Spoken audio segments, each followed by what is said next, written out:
आज मैं आपको एक ऐसी सच्ची कहानी सुनाने जा रहा हूं जो आपके पैरों के नीचे से जमीन खींच लेगी और आपका सांस रुक जाएगा।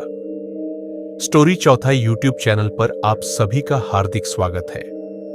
यह है नोहकालिकाई जलप्रपात। नोहकालिकाई फॉल्स चेरापूंजी मेघालय की अंधेरी और दर्दनाक कहानी जो आज भी स्थानीय लोगों के बीच एक डरावनी दास्तान के रूप में सुनाई जाती है। दुख और मौत की दास्तान बहुत समय पहले चेरापूंजी की पहाड़ियों में एक महिला रहती थी जिसका नाम था लिकाई। वह एक गरीब औरत थी जिसका पति गुजर चुका था और उसके पास बस एक छोटी सी बेटी थी। लिकाई दिन भर भारी सामान ढोकर मजदूरी करती थी ताकि अपनी बेटी का पेट पाल सके।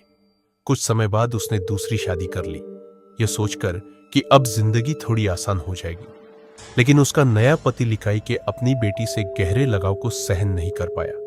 उसके दिल में जलन और नफरत भर गई। एक दिन जब लिकाई काम पर गई हुई थी, उसके पति ने एक खौफनाक अपराध कर डाला। उसने छोटी बच्ची की हत्या कर दी और उसका मांस पकाकर करी बना दी।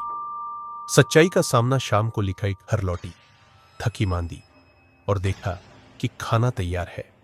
उसने बिना सोचे समझे खाना खा लिया। खाने के बाद वह अपनी बेटी को ढूंढने लगी, लेकिन बेटी कहीं नहीं थी।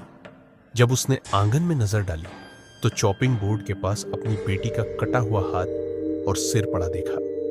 यह दृश्य देखकर लिकाई पागल हो गई। छलांग और जलप्रपात का नाम गुस्से, दर्द और पागलपन में वह पास की ऊंची चट्टान की तरफ दौड़ी और नीचे गहरे खाई में छलांग लगा दी। जहां से उसने छलांग लगाई उसी जलप्रपात को आज नोहकालिकाई कहा जाता है, जिसका मतलब है लिकाई की छलांग। आज भी कहा जाता है कि बरसात के मौसम में जब पानी गरजता है तो उसमें एक मां की सिसकियों जैसी आवाज सुनाई देती है, और कई लोगों ने धुंध में एक औरत की परछाई देखी है जो खाई के किनारे खड़ी होती है।